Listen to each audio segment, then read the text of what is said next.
Métropolis, suite. L'univers inconnu de la bande dessinée arabe. La jeune génération exprime par des dessins dans des blogs et des romans graphiques une vie quotidienne profondément marquée par les conflits, l'exil et la répression. Angoulême est la Mecque des amoureux de la bande dessinée.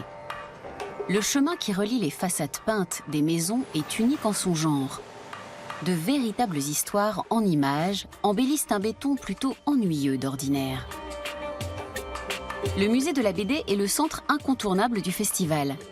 Les expositions consacrées à l'histoire et au développement de ce genre littéraire y sont organisées toute l'année. L'expo Bande dessinée arabe d'aujourd'hui vient tout juste d'ouvrir ses portes. De nombreux nouveaux albums ont été édités.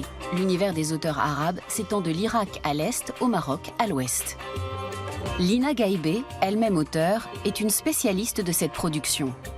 De racines syriennes et danoises, c'est aussi la commissaire de l'exposition. Je pense que cette exposition offre la possibilité d'ouvrir une fenêtre sur le monde de la bande dessinée arabe et de montrer ce qui se passe là-bas, tout en initiant le public à cette merveilleuse diversité de styles artistiques et de contenus. La politique et les conflits sociaux sont au centre des thèmes abordés. Beaucoup de dessinateurs s'organisent en collectifs ou forment des groupes anonymes, comme en Syrie par exemple. Les histoires en images qu'ils diffusent sur Internet montrent l'horreur de la répression et de la guerre.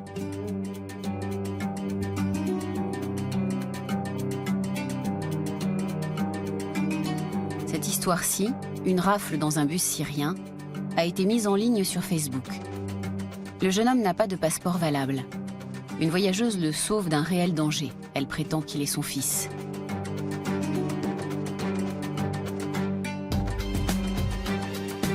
C'est un des talents les plus sûrs de la bande dessinée arabe, Mazen Kerbash.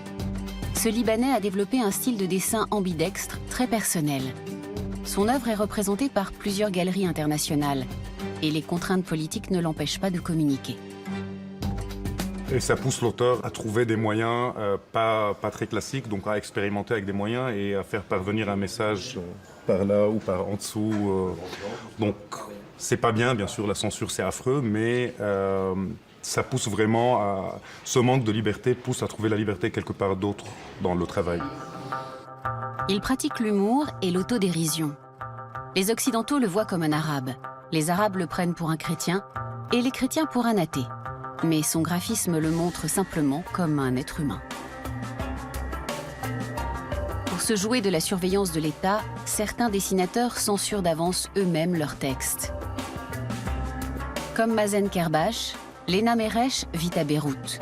Pour elle, la bande dessinée est un moyen idéal de parler de l'histoire et du présent. J'ai travaillé sur la guerre, j'ai travaillé sur l'après-guerre, la reconstruction du Liban, mais aussi sur le sujet de la femme, des réfugiés.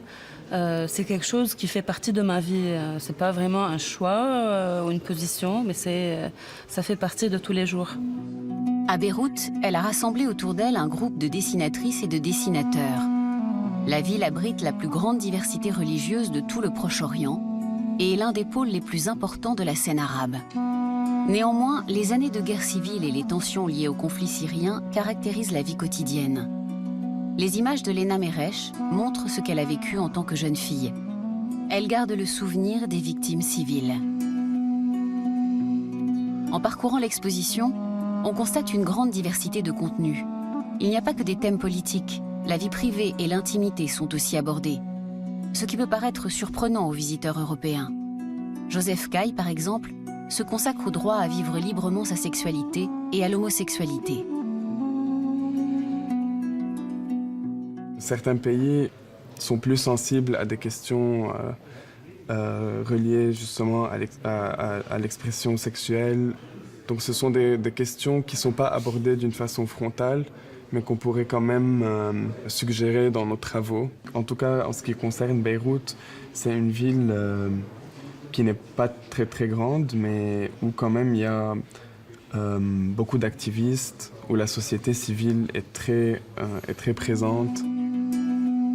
À Angoulême, les organisateurs du festival, en étroite collaboration avec The American University of Beirut, ont rassemblé 44 talents passionnants. J'étais un peu sceptique, mais en fait c'est très bien dans le sens où même pour nous autres qui habitons dans ces pays, on découvre beaucoup d'autres gens. Mais en même temps c'est bizarre parce que je pense pas qu'au Liban on n'aurait jamais l'idée de faire un truc sur la bande dessinée européenne, quoi.